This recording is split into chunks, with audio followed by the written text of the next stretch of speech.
10:30 दरम्यान. त्यावेळेस ही आमची बाग पूर्णपणे झोपलेली आहे. रात्री 6 वाजता आम्ही जेव्हा गाईच्या धारा काढून गावाकडे चाललो होतो त्यावेळेस आमची बाग व्यवस्थित उभी होती आणि जी काही स्वप्न होती आमची भविष्यातली ती सगळी ह्या बागेवरच होती. आणि आम्ही जेव्हा सकाळी वडील माझे 6 वाजता धार काढण्यासाठी आले गाईच्या, त्यावेळी बघितलं तर पूर्ण बाग भुईसपाट झालेली होती.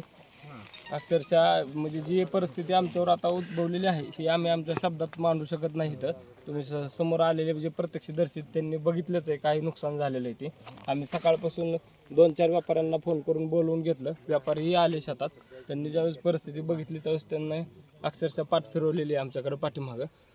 त्यांना आम्ही हात जोडून विनंती करत होतो की जेवढा माल चांगला काढता येईल ते तरी काढा. पण त्यांनी असं सांगितलं की बाबा माल सगळा जमिनीत दोस्त झालेला आहे तुमचा, बरेच द्राक्ष क्रॅक झालेले आहेत त्याच्यातले, त्यामुळं आम्हाला ते काय विक्रीसाठी मार्केटिंग करता येणार नाही.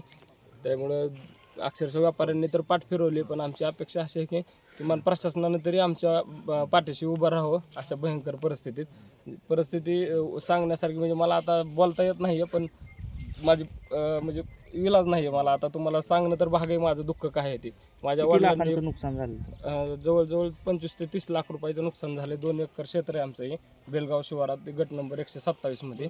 आणि 5 ते 6 लाख रुपये आमचा औषधाचा आणि खतांचा आणि मजुरांचा खर्च झालेला आहे. आणि जे काय माझ्या वडिलांनी मोठ्या भावानं आम्ही मिळून कष्ट केलेलं आहे ते सगळं धुळीच मिळवलेलं आहे. अक्षरशः मातीमोल झालेलं आहे. एका रात्रीत आमची सगळी स्वप्न जमीन दोस्त केलेली आहेत ह्या निसर्गाने. तरी आमची प्रशासनाला विनंती आहे किंवा आमच्या पाठीशी उभं राहून आम्हाला न्याय द्यावा एवढीच विनंती आहे.